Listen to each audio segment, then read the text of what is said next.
Welcome to The Growth Project, a podcast brought to you by AMPLOS. Dr. Drew Brannon, joined by Dr. Cory Shaffer today in the office. Welcome, Dr. Shaffer. Yeah, man. Let's do this thing. We are, still kind of reeling and coming off if you're in the Southeast, you have experienced and probably continue to experience the effects of Hurricane Helene. And so we're still working through that, but grateful to be here talking through today's topic, which is, we mentioned as about a month ago, we were going to try to, over the course of the college football season, to touch down here on a consistent basis and check in on some things relative to the seasons and our ongoing work with the programs that we're associated with, myself, University of Georgia, and Cory, University of Oregon. Okay, so maybe we should start here. How does it feel to be the only AMPLOS team member whose college football team you work with is undefeated? Oh, man. You know what? That's not what we're focused on. Oh, gosh. That's not what we're focused on. That's all we're going to get? Come on. We're playing the long game at the University of Oregon. Oh, so please. We are grateful to be in the position. We've started to look a little bit more like ourselves, find some identity within the group. Benefited from not playing the number 4 team in the country at their place. That helps too.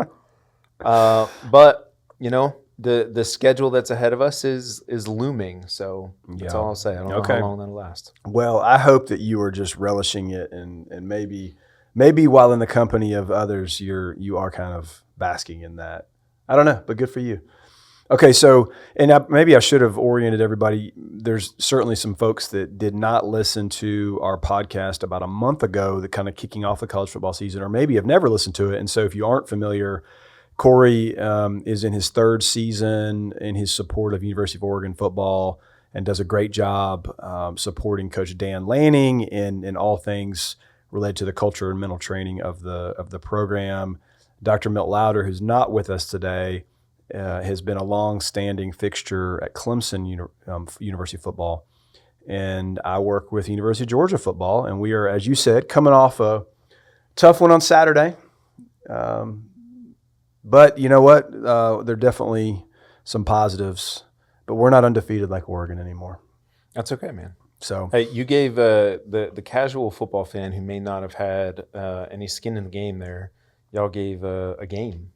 So sure. For anybody just watching, I think they enjoyed. And when I think about my short list of just like rapid emotional swings in my life, that one is definitely going to be up there, because the moment, when we took the lead, you can imagine the pandemonium on our sideline. It was a thrilling, just a really, really memorable moment. That was quickly a not so good moment, and the speed at which that happened, I don't know how to articulate that. It was quick. It was very fast. Yeah, I had clicked away from the game at some point, but quickly came back to it once I saw some of that happening. I was still keeping track of it on my phone, and I felt that. Just sitting, a couple hundred miles away. So, anyways, okay. So let's get into our topic today, and we're going to be kind of bringing two things together. We're going to be doing this through the example and the lens of college football, but what we're talking about, kind of the topic that we're aligning to that, is the psychology of the long game. The psychology of the long game, and we'll tell you why. But before we get into kind of the intricacies of that, what do we mean when we say long game?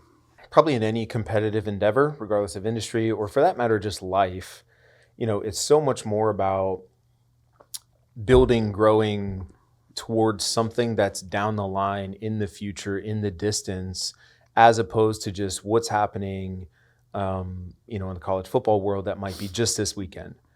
And it's so much more about the finish, the growth, whatever's at the end of a season, the end of the year, or even beyond that, sort of an always ongoing thing, as opposed to just like right now, any one particular instance in the short term. Yeah, well said. Thanks. I'm not sure what I would add to that. Maybe nothing. And so, yeah, it's more about doing the things you need to do and thinking the way you need to think to put yourself in the best position to meet success over the long haul. And the reason or reasons, I think there's two primary reasons why this is so relevant to college football currently in this new landscape. The first one is playoff changes, massive playoff changes in the format of, obviously we've gone from 4 teams in the past to now 12 teams, which is exciting. It's especially exciting when you have a loss in September. I don't know what that's yeah, like, you don't, do you? One of us does. 50% of our conversation today does. So the first one is the playoff changes in the format, massive changes. And the second one is conference realignments. And specifically, I guess you and I are in a good spot to talk about this because one is the Big Ten, which Oregon is a member. The second is the SEC, which obviously we're a part of that. And both of those conferences, and we're not just being dismissive of the others, but those are the two that have seen the greatest changes in the realignment. And they're really hard now. Like, yep. For that might sound overly simplistic, but like it is really, really difficult to win all your games. And I know I'm 48 hours removed from losing, but like it's really difficult. You took what were already good conferences, a lot of people might argue probably the 2 best conferences, and just add teams that make them better, way better, more competitive from top to bottom. It's going to be a real challenge year after year. Right, and so you've had so in that has certainly happened. You've added some really good teams like you're talking about, and then the other thing they've done obviously is they've taken away the divisions, and that's a big deal. I think there's no doubting the fact that even if you look at the SEC, the conference that we played in historically since the time they created divisions, in recent years, the West has been better than the East. And we've benefited from that. And I think anyone who would say we haven't would just be kidding themselves. Well, that's no longer a thing.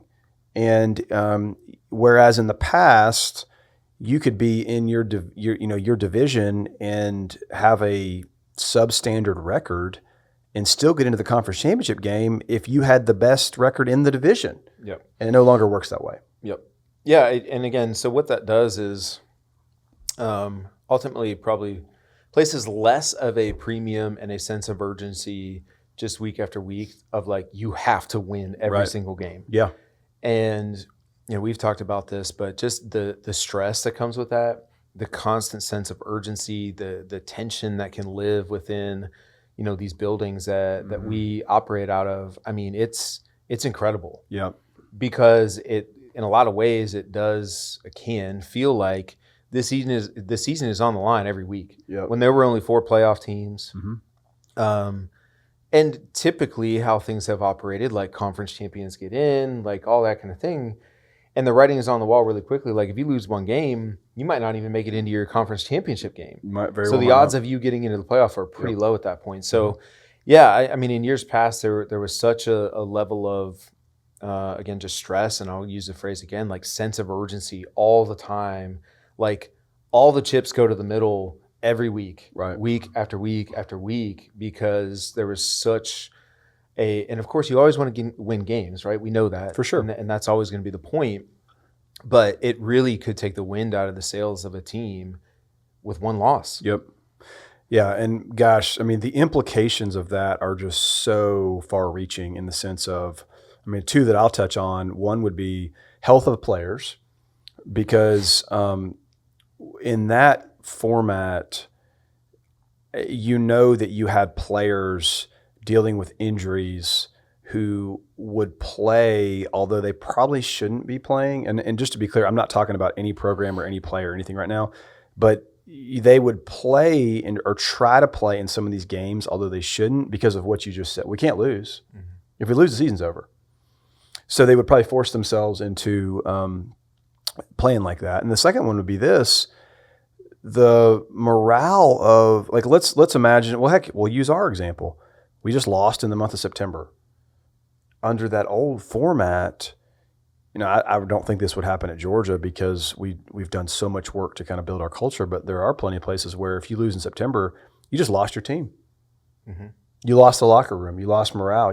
Because everyone's like, well, what are we playing for now? And you think about how destructive that is and how unfortunate that is in terms of how you would experience your season. And even these days too, with how quick players can be to just, like, hey, I'm going to opt out the rest of the year. Like, totally. I'm going to start preparing for, the draft, or I'll opt out at this point and start preparing for my next year because I'm going to enter the portal and so on. Right. Like, all those dynamics are really, really challenging in the present day of college football. Totally. Yep. And even just to maybe say one or two more things about what you mentioned on kind of the conference changes and how much harder it is. It's more of an NFL model now. Mm-hmm. But I feel like, and maybe I'm telling myself this because we have lost, in some ways it feels like more fun. Like, because it's harder. And I think too, like that's kind of the draw of professional sports. There's so much more parity. Yep. There are going to be some mainstays and just really good teams year after year. But if you even look recent history in football, look at the NFL. Last year, the Chiefs were like a very, very average football team through a lot of the season. Right. But all they needed to do was like get into the dance, like get into the playoffs, and then, kind of anything can happen. And that was the case. Yep. They started peaking, like they played their best football when it mattered most. In their case, through January and into that first week or two in February, and they win a Super Bowl, right? But if it was like the old college model, it's like, man, their season would have been over a long time Way ago. over. Potentially. So I that's what I appreciate about pro sports is just, I mean, man, there have been recent examples of this. I saw some stats. I know you probably haven't been following like Major League Baseball playoff races. No. Like the first or second week in August, the Detroit Tigers had like a 0.2% chance of making the playoffs.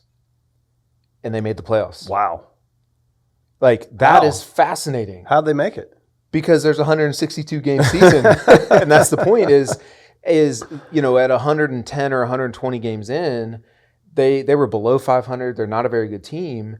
But when it mattered most, the last 40 or so games of the year, they went like 30-10 or some crazy number. Like one of the best teams in baseball completely flipped the script. They get into the playoffs. Which can happen. You get healthy and you get hot. That's the point though, right? Is like that's playing the long game. Is, hey, we're not going to throw in the towel necessarily on the season just because things are bleak. And again, I hope at least it's a little bit easier to do that because at that level, like you're dealing with professionals. Yep. For sure. I think it's more challenging in the college game because you're still dealing with kids. Yep. 18 to 22-year-old kids who are still growing, still developing, still maturing. But yeah, the pro sport model, it really does exist like that in every other, in all the pro sports. Yep. I mean, in football, there are 32 teams and 14 make the playoffs, right? So we're a little bit closer to that model. There's definitely double the amount of teams realistically, right? If you're talking about Division I football, there's 129 or something? Quite a few. But with the Power 4 conferences at this point, we're trimming that down to some around 50 teams, let's just say, as a ballpark. And now there's basically 11 spots out of those 50 teams. Like, that changes the game entirely. Yep. So let's get into a little bit some of the specifics of this. We're talking about the long game and the psychology of the long game and the applicability of it, in college football as our concrete example for this.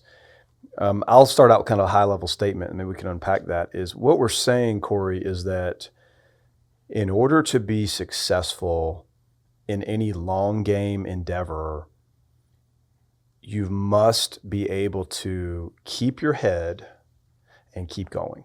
It ultimately just comes down to like knowing that, what I've always told like essentially every team I've ever worked with is the goal is to not be playing our best football in September.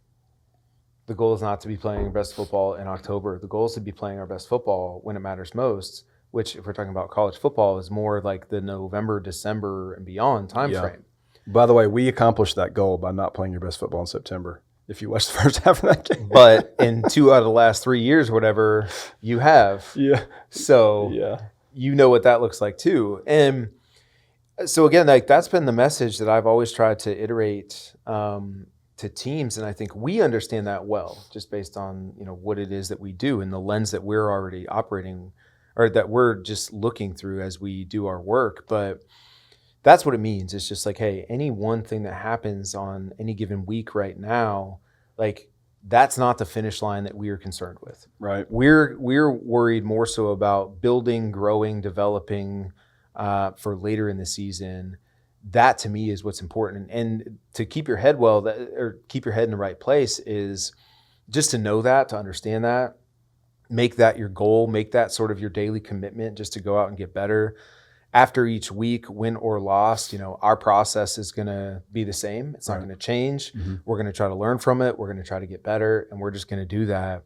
And hopefully, and what has happened for us so far is like you get the outcome you want and to a degree need, mm-hmm. but you continue to take steps towards getting better. That's more important. Yep. Yeah, and I'll use that word. That was kind of on the tip of my tongue. Outcome of. Part of what I think it means to keep your head is over the course of the duration of whether it's the season or the calendar year or the fiscal year or whatever it is, the route you're running, there will be milestones along the way where you go all in really hard on an outcome of some type, and it doesn't go your way. Once on the other side of that milestone outcome, where do you go from there? And to what degree can you handle that without getting emotionally totally off track, down, devastated, frustrated, blame, excuse? Like, can you suffer that milestone well, in other words? Because, and I think we're going to see this increasingly in college football, the teams that are better built and suited to suffer the loss well will have a massive advantage. Yeah, I agree, and I think that's well said. Again,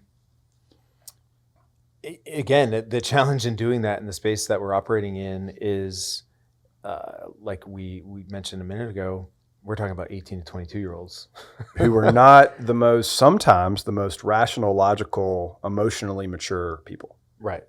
So it's a hard thing to do. Greater emphasis on leaders. But again, that's why if this mindset from the beginning is like we're playing the long game. Yeah. Before we've ever played a football game, right? Like, hey guys, what is sort of our ultimate goal, or where do we want to be at the end of the year? Right. Agreed. However, this feels like the right time to insert our Mike Tyson quote Hall of Fame. Everyone's got a plan until they get hit in the mouth. No doubt. But my point is, like, if the messaging has been pretty consistent from the beginning, mm-hmm. okay, hey, it's about growth, guys. It's about where we want to be in December, not about where we are in September or October. Then what you're basically building or baking into that idea, that mindset is we may lose a game. Sure. Right? And we talked about this a month ago, because after week 1, Oregon was the team who looked like crap against an FCS team, right? And struggled the first couple of weeks. But we said it then. It's just like, hey, this can be good for them in the long run. Yep. That's the long game. So this is interesting too. This is on my mind. You kind of just introduced this at least a little bit. So let's talk about it. When playing the long game, how do you walk the fine line of creating a mentality and understanding of what you just said of like, we might not win every game, nor do we necessarily need to win every game, nor are we necessarily focused on, it's not an outcome-driven, outcome-focused program. And yet we're not forecasting doubt and negativity. Yeah, I think, again, if you're training sort of the mind up the right way, if you're training these players the right way, if the culture has to be able to handle it. I think that's part of the point. And so it's like any competitor, they understand the goal of a football game. Anytime we go out there, like we're trying to win the football game. Yeah. But what we also understand and have a broader perspective for is that this is a really difficult game Yeah. It's a really challenging schedule. We're going to play some really good opponents, some really tough places to play, and so on. We can't account for and control every single variable. Mm-hmm. But what we can control, what we can account for, is how much we are learning, how much we are growing, how much we're taking away and building on each one of those games. Yep. And so I think that's the balance that you're trying to strike. Is we're never necessarily talking about, hey guys, we're probably going to lose. You know, We're definitely not saying that. We're probably going to lose at some point this season. Maybe it's this week. So let's just go ahead and get out in front of that and talk about what it's like to lose. Like, that's not the point. Yeah. The point is, regardless of the outcome, like I mentioned before, we have a process that we believe in. And so in our case at Oregon, Coach Lanning, and I'm sure he took this from Kirby or Saban or somebody, but like, we're going to go to the doctor every week, win or lose. And so for the first 5 games or whatever it's been this year, 4 games, like every single week, every first team meeting on, I guess it would be Monday. Typically, right? Like, we go to the doctor. Yeah. We do not turn the page. We do not start thinking about the next opponent until we go to the doctor with the previous opponent, previous game, look at what we did well, understand and try to build off of the successes, but then also look at, hey, where are there opportunities for us to grow? What are some holes that we need to fill? Then let's turn the page and start building for the next one, preparing for the next one. Yep. I think because that process is so consistent week after week, now if we do lose a game, the process doesn't change. Yeah. Right? I think that's the problem, is when, okay, we haven't talked about losing. We've been focused on, even if the messaging is always like, hey guys, we're building for the end of the year, but then we lose a game and now all of a sudden, like, Monday looks different and it feels different. Like, that's the problem. That creates is doubt. because you're signaling like, well, we weren't ready for this. We weren't prepared for this. And now we're feeling the need, because of one outcome that didn't go our way, to do things differently.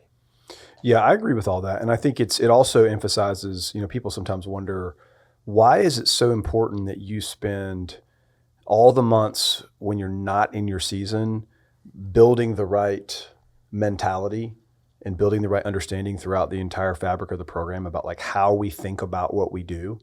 And that goes back to that word that tends to be overused. And I think both you guys and us have done a really good job of defining what this actually means, but that word of the process of like, our guys understand that the way we think about improvement and development and trajectory is, although it's informed by outcomes, which is what you're saying. Yeah. That's the whole purpose of what we call GBU, good, bad, and the ugly. It's informed by that. We aren't defining success strictly through outcomes. Yes. Not doing that. Yep. And again, I think if throughout the off season, throughout the summer, through camp, all of that, even once the season starts, if you're still fostering the right culture, and ours are both ones that are really built on like the connectivity of the players and the understanding that we're kind of in this together, and we're all doing this in pursuit of something bigger than any individual on a team. Like, that really helps you kind of weather the storm. Sure. Now, the other thing I'll throw in on this part of this discussion, Cory, is it also highlights the importance of why you've got to build the right understanding and concepts throughout the course of the year. So one, we talk about a bunch like competitive excellence. And the idea of competitive excellence, what's baked into that is 2 things. 1, it's supposed to be hard. And 2, how would you ever become your best as a competitor without it being hard? Like, it's supposed to be difficult. And it was already supposed to be difficult in the way, going back to our early part of our discussion today of like the shifts and the realignments, so it's gotten even harder. And so like, there's an element of this psychologically, whether it's the long game in business or it's the long game in sport, of true competitors really do have a mentality of like, this is supposed to be difficult. Like, it's supposed to be hard. It is supposed to stretch me and push me to places where I'm uncomfortable, and I maybe have to work through periods of doubt, and I have to work through degrees of uncertainty. Like, that is the human experience. Yeah. Yeah. I mean, for us, one of the, team DNA traits, one of the core values of the program is growth. Like, the word that's probably used the most in the building with Oregon football is growth. I mean, it's baked into the culture. That's the constant messaging from Coach Lanning, from the staff, is just, can we get better? And if every guy in the room can take a step forward, even a tiny, tiny little step forward every week, like we just have to trust and believe that with all the processes, with our scheme, with our personnel and so on, like we'll get to where we want to go. But baked into that idea is like, we are not going to grow if it's not hard. Exactly. If it's easy, Yep. right? Like you're not actually learning anything. You're not stretching outside of that comfort zone. You're sort of just walking along the path, and everything is dandy. But then when things do get hard, you're probably not prepared for it. Well, that's where I was going to go next. Is like, okay, let's talk about maintaining the locker room. Because whether it's maintaining the locker room, if we want to let's step outside of sport, maintaining the cohesiveness and chemistry and culture of your team. Here's what happens far too often. And, you know, I'm not talking about Georgia or Oregon, but let's say there's a team, and not even a sport example, and they suffer some type of negative outcome milestone over the course of trying to play the long game. And as a result of that, the team begins to fracture. And I can promise you there are some teams across college football that are already fracturing. Yes. And that gets into, you know, NIL and the portal, and that's another discussion for another day. But the team begins fracturing. And so the leader or decision maker decides, you know what we need to do?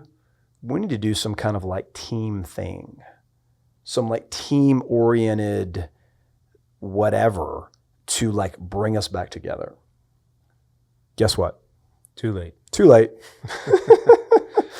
Too late. Yeah. And it highlights again why proactively and thoughtfully and intentionally leaders want to be and need to be investing in who their team is becoming, because it is too late. Mm-hmm. Yeah, I agree. And again, that's why I mentioned, I think if all off season, if all summer, if all camp and throughout the season, there's just a consistency with which how you operate. I think you can ride the ebbs and flows of the season, the ups and downs so much better. Yep. And that, what it reminds me of, and you know, this is a talk that we've certainly had or gone through with Oregon football. I actually delivered this to a professional baseball team this summer, and it was cool to see that kind of pay off and for them to make their way into the postseason this year. But just the idea and telling the story, you've heard me tell this, but like the 20-mile march, right? Like that mindset. And so I'll quickly just give you the cliff notes here. But back in 1911, 1912 timeframe, the race to the South Pole, it became known as. That was one part of the world that had yet to be charted or mapped, going to full 90 degrees south, right? And two main players sort of emerge in this and end up setting off on this journey to get to 90 degrees south, kind of plant their flag and so on. And the guy who ultimately ends up winning, his approach was one that basically became known as like 20-mile march. So every single day, regardless of the weather, regardless of the conditions or how he felt or how fatigued he and his group may have been, the idea was we're always going to march at least 15 miles. So even when things are really, really difficult, and it might take us all stinking day to get those 15 miles because we have to move so slowly and it's so treacherous and difficult, we're going to get our 15 miles. But we're never going to march any more than 20 miles. So even in great conditions, and when we can, you know, quote, buzz through that day, it's a little bit easier, we're going to cut it off at 20 miles. You know why? Because we have to come back tomorrow and do it again. Right? So it's finding kind of the sweet spot there of there's a discipline involved to do it when it's hard. Right. And there's a discipline involved to cut it off when it's easy. But the consistency of that and just showing up every day and sort of building for what is ultimately the outcome is to get there, one, but then two, to return safely. Right.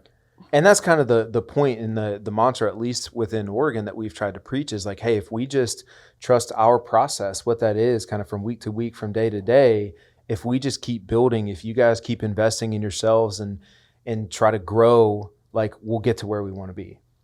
And that's a great example too, because what it also touches on is so many people don't know how to handle bad days. Yeah. They don't, it's almost like they act surprised for some strange reason about when it's a bad day or a tough day, which is completely part of the long game. Right. But I think that's 20 Mile March is there, although there's a recognition of, yeah, you'll have some bad days. What doesn't change is the behavior. Exactly. And that's the point. And you contrast that with just the other individual, his team, they made it to 90 degrees south, but it was like a month after, the sort of winner of the race, Roald Amundsen and his crew, and then they never returned home. Mm. Completely different mindset, completely different strategy, but ultimately what it came down to was just a consistency of behavior. Yep. They had the same percentage of days that were good and bad from like a weather standpoint, so you can't blame it on the weather or external conditions, right? It ultimately came down to behavior, and the consistency to just trust in a process and play the long game is what won out. Mm-hmm. So just a cool real world example of everything that we're talking about. And it's also goes back to that earlier language we discussed of like keeping your head. Yeah. Because I wasn't there obviously, but I can imagine there were plenty of days where they woke up in their tent and kind of like peered outside and saw like, oh wow, this is like, is it ever going to get better? Are we ever going to get there? Why am I here? Yep. And it just emphasizes the importance of like, can you keep your head and keep going? And I think ultimately what it highlights in our space, like for example, had you guys been doing what all the pundits and analysts and people on College Game Day, what they were doing is circling September 28th or whatever it was as like, this is the biggest game of the year. Yeah, I know. Right? Like this is it. Yeah. If that's what's happening inside the building, then there's a completely different response, which compared to what I'm sure it has been this week, right? Is like, that was never our finish line. No. Week 4, week 5, whatever it was against Alabama, like we understand the significance of this and how other people are talking about it, but that's not how we're thinking about it. That's not our approach to it. Well, they have to do that so that they maximize that viewership, baby. Exactly. They gotta sell commercials. I say all this because we have one of those coming up. We've got Ohio State, looming on our schedule. Yeah. And that's the point though, is like our season was never about just Ohio State, right? Like, yeah, they're a good team and we can respect that and appreciate that. But what we want is so much bigger than that and so much further down the line. Yeah. And so win or lose, I'll tell you right now, the process will not change, right? We'll show up on Monday, we will go to the doctor, and then we will turn the page and look to whoever's next on the schedule. Yeah, well, really, I mean, you're right. It's not about that one game, but both for us, and then let's just hypothetically, worst case scenario, if you guys lose to Ohio State, it's a great time of year to lose. Yeah, no doubt. Historically, in college football, it's been highly advantageous to lose early. For sure. And again, I think more broadly, this applies even, I hope people are connecting the dots here across industry, right? Like way too often, I think we hear with some of the clients that we work with in business and corporate settings, sort of all the eggs go into the basket for a particular quarter, this big, massive, sales meeting, trying to land this big client you've been working on for months and this and that.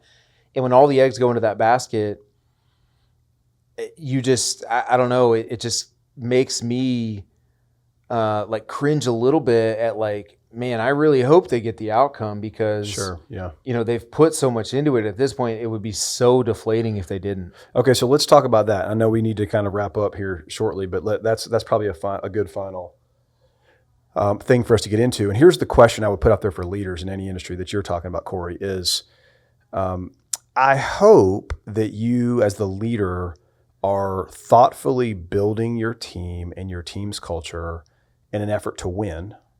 Everybody wants to win. Mm-hmm. The question is, how much are you building your team to prepare it to lose? And let's be clear about what we mean there. I'm not talking about setting up a strategy to lose, outcome-wise. That's obviously not what we mean. It's more about, are you doing the things proactively throughout the course of your year that that really kind of builds a mentality and culture throughout your team to handle disappointment well, to handle losing well. And you can easily do one and not do the other. You can easily build in a way that maybe increases the likelihood that you will win, but that don't think for 1 second that's also increasing the likelihood that you will lose well. And you got to do both. So how do you do that? I think it's a matter of, certainly if we're on the winning piece, you need to and want to pull the levers and teach the skills and equip people with what they need to perform at the highest level through training, focus, and concentration, and performance anxiety management, and well-being practices. And like you gotta train people to optimize their performance. Which is its own thing. On the other side, you must train your team to be one that is, the words used earlier and that we use a bunch, to be connected, to have depth of relationship, to have grit and resilience. And a team or a person can easily have fantastic kind of like performance skills of like, man, I know how to be my best when the moment requires it. That's a different skill set that operates independently from the team and the person who is connected and believes in each other and supports each other and is about the team and not just themselves and can handle adversity and all of that. So you got to train both. Yeah. And I agree. And I know just having learned, a lot of this from you and what that looks like for how we do our thing, not just with these college football programs, but with a lot of our clients, is those are intentional conversations that are happening pretty regular basis. Yeah. Right. One, to facilitate just the connection piece that we talked about. But beyond that, I think it's worthwhile to show them examples of, individuals, teams, whatever, like, hey, look at how this team overcame adversity. Right. And got what they wanted. Yeah. Right. And contrast that with teams who were expected to do so much more but never did. Yep. Because they didn't handle well. the adversity or the losses or whatever it might have been, just the quote unquote right way. Well, speaking of examples, we've both used the New England Patriots, Atlanta Falcons Super Bowl example in the past to teach on, resilience. And I thought we were about to be the new example because we had a wider margin. Did not go that way. That's okay. Long game. Long game. In for the long game. Okay. Well, as we kind of move toward the finish, any final thoughts from you over there, Doc? No, I think this is a good topic, a really relevant topic. And, what I would ask of our listeners, if you stuck around with us here for the last 35 minutes or so, we spent most of our time here talking about, the college football world and so on. But your job is to try to think about this critically enough that you can connect the dots for whatever industry you're in. Mm-hmm. What does the long game look like in the spaces that you operate in on a day-to-day basis? I think this concept applies to everybody, certainly from a professional standpoint, also just from a personal standpoint, for that matter. Right. We could spend a whole other hour talking just about that. Like, what does the long game mean outside of work in your personal life and so on? But yeah, I think that's what's the most important thing here. Hopefully you guys enjoyed hearing about some of the conversations we have and, relating this stuff back to college football. But it's so much bigger and goes so far beyond just college football. For sure. Yep. That's exactly right. Yeah. And I don't know, just as you were closing that up, it just hit me. I was like, despite the loss on Saturday, it was what you would have thought it would have been. I mean, on the road to Alabama, like, hey, it was. I'll remind our listeners and you, a couple years ago, first year working with Oregon football, we got smoked by Georgia. That did happen. Week 1. And then with, 2 weeks to play or something in the season, we had an opportunity, like we would have been in the Rose Bowl. Yes. Right. So that probably should have been. That was fast forward legitimately, 2.5, 3 months later, and it was right there for us. So, last year we lose to Washington in October, mid-October maybe, and then in a conference championship game rematch against Washington, have probably a playoff spot on the line. 100%. Right. So all of that, I think you and I have seen these even with the clients, the people we work with, the programs we work with. Like, if you were talking about this stuff, preaching it, if it's a part of the culture, like, it really will show up for you. Like we said, can you keep your head and can you keep going? Okay. Well, thank you for tuning in. Reminder that we always appreciate your feedback. You can get us on Apple Podcast or Spotify, leave a review. And then a final thing, I'm very excited to mention that on Wednesday, October the 23rd, we're actually going to be hosting a live event in celebration of our 300th episode of The Growth Project. You can find information about this on our website or social channels, but we welcome people. It's going to be, we're going to do a live podcast at the Greenville One building, downtown Greenville, South Carolina. We'd love for our listeners to come and be a part of that, to be there for the episode. We're going to have a Q&A following the episode, live Q&A, and then we'll have some food and everything around lunch for people to enjoy. And so it'd be a great time for the broader Growth Project community, our listeners, to get together and celebrate our 300th episode. So please find us online and RSVP to be there for that. It's going to be a great event that day. Looking forward to it. Thank you.